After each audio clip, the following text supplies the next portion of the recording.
tamadun dahulu memberi kesan pada tamadun masa kini, sudah tentu ada kesan. Sebagai contohnya, zaman Hammurabi itu, ini sebagai contoh kecil, zaman Hammurabi itu sudah ada teknologi. Dan sistem syariat Hammurabi itu kan raja yang tauhid. Tauhid tu. Jadi sistem Hammurabi itu, kod dia, sistem hukum hakam dia diguna pakai oleh mazhab arba'ah. Mazhab arba'ah itu apa?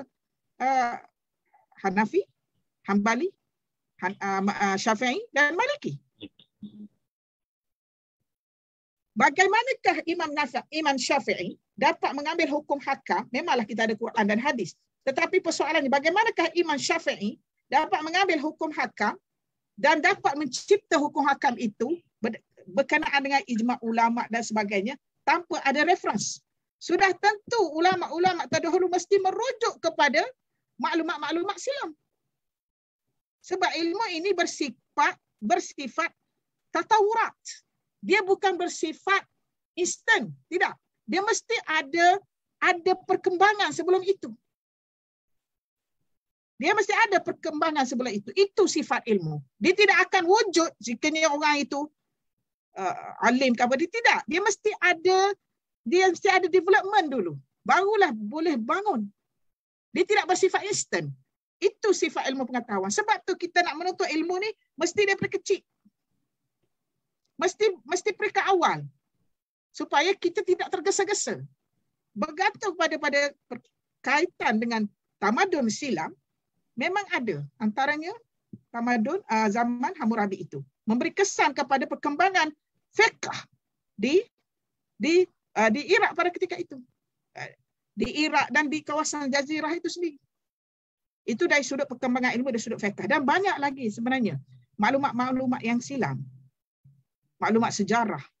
Sampai sekarang kita dapati artifak-artifak itu boleh membuktikan kebenaran wujudnya cerita-cerita itu.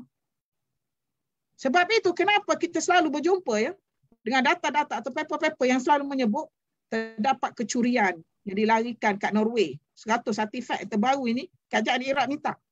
Kerajaan Amerika pun hantar balik. Kenapa? Sebab artifak itu membuktikan kesahihan sejarah negara itu. Sejarah tempat itu. Kenapa mereka nak ambil sangat? Satu, mereka nak jual, nak dapatkan duit yang banyak. Dengan cara senang. Nak kaya senang. Yang kedua, mereka ini nak menghilangkan tamadun silam.